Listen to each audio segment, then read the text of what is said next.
Saudações, senhoras e senhores, aqui é Diogo Rafael Moreira do site controversiacatólica.com.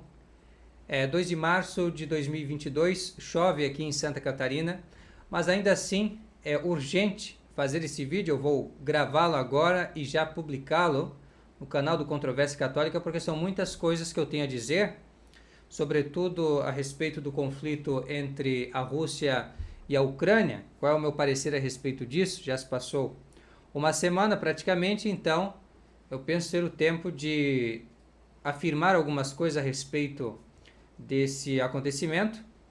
Sobretudo eu gostaria de comunicar algumas conclusões práticas que vai servir para nortear a nossa ação nesta circunstância. É o que eu sugiro, é o que eu me proponho fazer, é o que eu sugiro também a todos vocês aqui que nos acompanham. Então, falarei sobre isso. Também gostaria de comunicar que agora, nos dias 4, 5 e 6 de março, nós teremos em Florianópolis missa tridentina na Unacom com o padre Ângelo Melo de Carvalho. Estão todos convidados. Mais informação, por favor, entrar em contato. Meu telefone é 47991013580. As pessoas podem observar que eu não estive muito atento às mensagens que chegam, isto porque eu estava precisamente estudando essa situação, que realmente foi algo que entrou aí na nossa vida e me pareceu um acontecimento não trivial, e estive tentando entender essa situação, e nisso acabou que esses outros compromissos, essas mensagens, essas coisas, acabou que estou deixando para amanhã, né, e dias seguintes aí de respondendo a todos. Contudo, os eventos aí já estão marcados, né? Então dia 4, 5 e 6, missa em Florianópolis. Se eu não me engano, no final de semana que vem vai ter missa em Curitiba também, tá? Com o Monsenhor Rodrigo da Silva. Quem quiser comparecer também entra em contato com a gente no mesmo telefone, ou então ali na área da comunidade do canal tem outros telefones, endereços que vocês podem usar para saber mais informações da parte dos organizadores desses eventos. Quanto ao mais, um outro motivo que me traz aqui é a Quaresma. Hoje é o primeiro dia da Quaresma. Tivemos então a primeira cerimônia, a famosa quarta-feira de cinzas, em que nós somos exortados pelo sacerdote à penitência. Nós somos pó, né? Disse assim, quando impõe as cinzas sobre a nossa cabeça: tu és pó e ao pó voltarás. E com isso nós entendemos as nossas limitações, a nossa dependência de Deus e, especialmente, que os sofrimentos, a condição infeliz do homem aqui nesta terra é um fruto do pecado.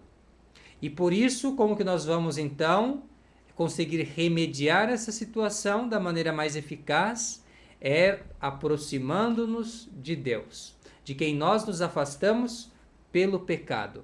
Então, há um grande convite a todos nós nesse momento difícil que o mundo passa, e nesse momento agora de Quaresma que a igreja começa, para que se faça penitência, para que se façam sacrifícios a Deus, em consideração dos nossos muitos pecados. E estes pecados nós sabemos que são a causa principal, a raiz de todos esses conflitos diplomáticos e militares entre os povos. Toda essa agitação entre os homens é porque não reina nos seus corações a paz de Cristo. Porque o Evangelho não tem sido anunciado como ele é e não tem sido recebido por estas pessoas. Então, para nós aqui, nós todos, está dada essa mensagem. Vamos procurar então jejuar, fazer penitência, boas obras, orações neste período, porque entendemos que o flagelo da guerra, assim como da peste, assim como da fome, assim como todos os mais sofrimentos que assolam o gênero humano, tem como raiz principal o pecado. Então vamos buscar nos limpar desses tantos pecados, essas tantas faltas, e ordenar a nossa vida de acordo com os planos divinos. Meus caros amigos, então, o que pensar a respeito desse conflito? Primeira coisa, eu penso que todos nós devemos ter muita cautela e, sobretudo, estar numa atitude psicológica adequada. que vai na contramão da atitude psicológica, para usar essa palavra um pouco complicada, né? Mas esse espírito, essa maneira de lidar com os problemas que nos está sendo proposta pela imprensa de uma forma geral, que é qual? Nos aterrorizar, terrorismo psicológico, medo, ansiedade e até uma certa dependência de saber as últimas notícias, porque a qualquer momento o mundo pode acabar, estamos aí prestes a uma terceira guerra mundial. Essa é a ideia, mais ou menos, que está sendo retratada. Eu vou dizer, meus caros, a vocês que esse modo de se posicionar não é um modo católico. Esse é um modo mundano. Esse é o modo daquele que não entende o sentido das coisas, o sentido profundo das coisas, e como também os poderes, as inteligências superiores, como a inteligência angélica mesma, sabe usar esta situação de desolação para poder ter uma maneira poderosa de nos levar a cair em certos discursos, em certas tentações, tomar certas decisões prematuras, a cometer erros. Então, Santo Inácio de Loyola, nos seus exercícios espirituais, ele vai deixar claro: não se deve tomar decisão na desolação. Esse terrorismo psicológico da imprensa não é bom. E isso eu posso dizer para vocês com 2 exemplos, que na verdade é colhido da nossa experiência aqui nesse mundo. O primeiro deles, só puxar na memória, 2 anos atrás, nós sabemos, eu me recordo até hoje de ver pessoas em Wuhan tendo espécie de ataques epiléticos nas ruas e toda uma situação de caos na China. E assim aquele conflito foi retratado como já uma grande infecção, uma grande doença. E essa doença iria se espalhar por todo o mundo, ia causar milhões de mortos. E era necessário tomar uma medida urgente contra isso. Todos nós, sem exceção, um problema global exige uma solução também global. É necessário que os governos façam alguma coisa, é necessário também que as pessoas se previnam contra isso de N maneiras, mesmo de maneiras até ridículas e estúpidas, mas tem que ser feito assim. Você não pode pensar melhor no assunto. Você não pode parar para pensar, senão você vai estar prejudicando o seu próximo, etc. Então, nós já vimos o filme antes. Por que então nós devemos repetir os mesmos erros? Tome cuidado. Às vezes o que está sendo retratado aí é uma armadilha. Compreende? Estão querendo passar a impressão que o conflito é maior do que ele é, para gerar uma situação de terror, para gerar uma situação de ansiedade. Isso não é de Deus. Isso não é de Deus, primeira coisa. Depois também, se a pessoa está na situação de ansiedade, ela é capaz de fazer coisas absurdas. Colocar em risco a sua própria vida. Então, sob a ameaça da doença, se falava em fazer das pessoas, de repente, pela situação de urgência, cobaias de laboratório. E é o que tem acontecido. Todas as pessoas que se submetem a esses tratamentos modernos aceitam ser cobaias de laboratório, sem ganhar nada com isso, salvo uma promessa que talvez não vá se cumprir, uma possibilidade. Muita propaganda, muita propaganda, muita propaganda. Pouca pausa para refletir e pensar no que fazer. Muita pressão. E agora tem gente aí de todas as partes do mundo sendo convidada a ser bucha de canhão, a morrer na guerra. Uma guerra que não lhes pertence. Ou que se lhes pertence, eles não tiveram preparação alguma para lutá-la. Isso não é uma coisa homicida, suicida. E, no entanto, é isso que está sendo pregado, até como se fosse algo meritório. Fosse um ato heróico, como também você tomar picada, um ato heróico, praticamente. Então, meus caros, tomem muito cuidado com esse discurso. Eu não quero me prolongar muito nesse vídeo. Esse é um vídeo que eu faço em regime de urgência para não deixar de comunicar certas coisas fundamentais e essenciais, como é o caso da minha análise a respeito desse conflito. Também sobre a missa, que nós vamos ter aí logo, e também sobre a questão da quaresma, aos exercícios quaresmais. Então perguntam, quais são os exercícios quaresmais? Os exercícios quaresmais são jejum, oração e caridade, boas obras. É isso, são essas três coisas, é isso que tem que ser feito. E uma maneira muito apropriada também de viver esse momento é com um devocionário, tá? um livro de orações. Eu tenho aqui um livro de orações antigo, esse aqui de 1900, mais de 100 anos atrás. Esse devocionário aqui. Tem outros devocionários que você pode usar, ou até procurar na internet, então, Via Sacra, por exemplo, para fazer na sexta-feira. E assim já ir meditando a Paixão do Nosso Senhor. Ou então, você pode também ir acompanhando a missa de quarta-feira de cinzas, etc., no rito antigo, tá? Que é o rito que nós seguimos, tá? O rito tradicional em latim. Aí você encontra o texto em português também. E pronto. Essa é uma das melhores formas de você poder viver bem a quaresma, tá? Mas especialmente os 40 dias de jejum. E para complementar o que eu estou dizendo aqui, eu não vou me alongar mais, para complementar, a propaganda. Cuidado.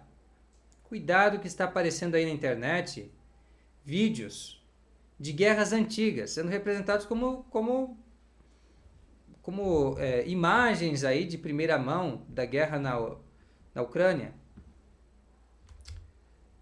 Então isso não é justo, mas isso está sendo feito, estão vazando esses vídeos que são de outras guerras. A guerra na Iugoslávia, no Iraque, essas guerras, esses conflitos na Palestina, na Síria. Um jornalista ali que morreu na Síria agora está aparecendo como morrendo mais uma vez ali na Ucrânia. Tem imagens de pessoas sangrando assim, que são gente da Palestina, não é gente ucraniana. Você tem videogames, imagens de videogames de guerra, aparecendo como se fosse da guerra na Ucrânia. Então existe uma guerra de informação.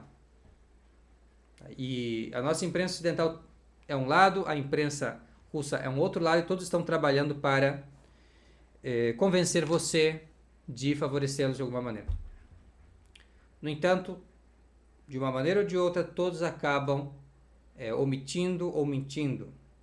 A omissão até pode ser dita como lícita, porque não é necessário dizer tudo a todos, sobretudo numa situação de guerra. Então, emboscadas, por exemplo, é uma coisa que é lícita na guerra. O elemento surpresa é necessário na guerra. Agora, falsificar informações e quebrar promessas, isso não é lícito nunca. E, no entanto, é o que a gente mais vê. A gente mais vê, infelizmente. Por isso que acontecem essas coisas em decorrência das nossas faltas, dos nossos pecados. Então, nós vemos promessas quebradas, vemos notícias distorcidas, nós vemos uma evolução na narrativa das coisas. Então, por exemplo, nós vemos a Rússia falar inicialmente em simplesmente proteger as repúblicas de Donetsk e Lugansk, que eram repúblicas autoproclamadas, ou melhor, eram estados da Ucrânia que, em decorrência de uma revolução colorida, por assim dizer, que aconteceu em 2014, eles se separaram da Ucrânia, e claro que não eram reconhecidos pela Ucrânia por conta disso, e no entanto a Rússia recentemente reconheceu, e então um dos motivos da intervenção seria defender esse povo dessa região de Donbass, assim que se chama o lugar onde ficam essas duas entidades. E a início era isso que se dizia, depois já começou a se falar em desnazificar, em decorrência dos grupos nacionalistas que havia na Ucrânia. Se falava também em desmilitarizar, tornar a Ucrânia um país neutro. E nos últimos momentos já vem se falando de armas nucleares, armas químicas, que pode talvez haver em Ucrânia, então é necessário desativar essas coisas, etc. Então, um discurso um tanto dúbio que vai se aproximando daquele discurso dos Estados Unidos no Iraque. É verdade, não é verdade? Muito difícil estabelecer, meus caros. É muito difícil, tem coisas que nós não sabemos. Mas o importante é você entender que o que está sendo retratado aí na internet, de uma forma geral, 90% dos casos, é parte da guerra. É uma tentativa de ganhar a opinião pública. Então não se trata realmente de algo que se possa confiar plenamente. E aquilo que é o mais importante, às vezes, é uma coisa que não pode ser comunicada. Então, que por N razões, fica reservado ao serviço de inteligência. E também ao alto escalão dos governos. Então é uma coisa que não nos chega. Então certos motivos, certas coisas nos escapam. E aí é necessário ter realmente muita cautela. Eu vou falar um pouco mais do conflito num vídeo posterior, porque é muito assunto. Falar já mais a respeito da situação em si, não tanto da repercussão, ou melhor, a maneira como a imprensa tem tratado esse assunto, de uma forma geral, claro. Depois vamos falar um pouco sobre os vários pontos de vista, os vários partidos, digamos, envolvidos aqui. Eu identifiquei pelo menos 4. E uma hipótese que talvez seja mais plausível, que seria então uma quinta posição, que seria a minha. Então é isso que nós vamos falar no próximo vídeo. Por hora, ficamos aqui com isso já para que não se deixe de comunicar aquilo que nós deveríamos estar passando para os nossos amigos aqui do Controvérsia Católica, a saber um pouco do nosso parecer sobre esse conflito, também informação sobre missa tridentina e também, claro, sobre a quaresma, que todos nós somos exortados pela Igreja a viver da melhor forma possível, em espírito de piedade e de penitência, da melhor maneira que estiver ao nosso alcance, que nós possamos então viver muito bem essa quaresma. Esses também são os meus votos a todos vocês. Um forte abraço, fiquem com Deus, até a próxima, tchau, tchau.